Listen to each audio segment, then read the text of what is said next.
This is one of the 911 calls reporting that a woman ran over her husband. 911, where's the emergency? Yes, this woman just ran down her boyfriend or husband in the parking lot here in Gilbert, by the Gilbert Farmers Market on Gilbert Road, and I don't know what the Gilbert Road in Bonn. We saw it. Yeah, she ran him down. We saw it. Okay. And here are news stories about that incident. Police say Holly Solomon ran over her husband in a Gilbert parking lot when she found out he didn't vote last week. People are passionate about their politics. A police report says that Holly was upset that President Obama was reelected. And when she found out Daniel didn't vote, it pushed her over the edge. Police blame an angry wife, 28-year-old Holly Solomon, but she blames her husband's choice not to vote in last week's election. Police say she was so furious President Obama had won re-election and her husband didn't vote against him that she actually ran her husband down with a car. This story is from Arizona. In Arizona, Romney won the state.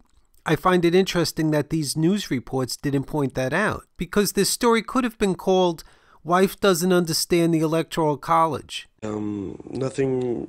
Families should be able to stay stronger than what's going on in the government right now. Solomon faces assault with a deadly weapon charges, while her husband is recovering in the hospital with serious internal injuries. Hitting your husband with a car, your spouse with a car, total overreaction over not voting.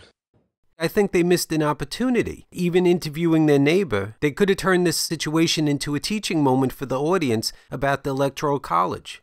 The couple's neighbors in Mesa admit they don't know much about the Solomons, but do know enough to call this situation silly and sad. I think it's completely silly that marriage can get broken up by something political. But they didn't interview anyone saying, this was pointless because Romney won anyway. What was the husband's vote supposed to do? If she's upset that Obama won, her husband's vote wouldn't have affected the election in Arizona. In Arizona, Romney won the state. I find it interesting that these news reports didn't point that out. Anyway, that's my media criticism for today. Oh, and I credit the New York Daily News for pointing out what I'm saying.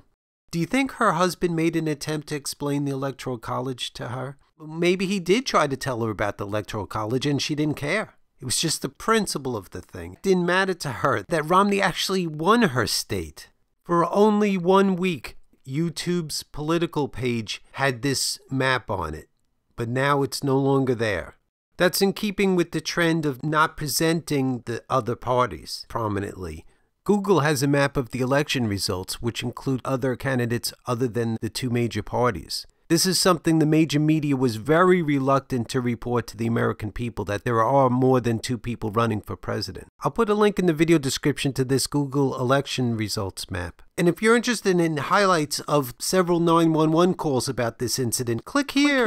I put them on the other channel. And remember, please subscribe to both channels. We can use this platform to push for the formal establishment of a representative press. I think we could turn the corner of having a media that respects our rights and the interest of all Americans. This is the time of new activism. This is the time we turn it around if we can use this platform to really push for social justice and real change.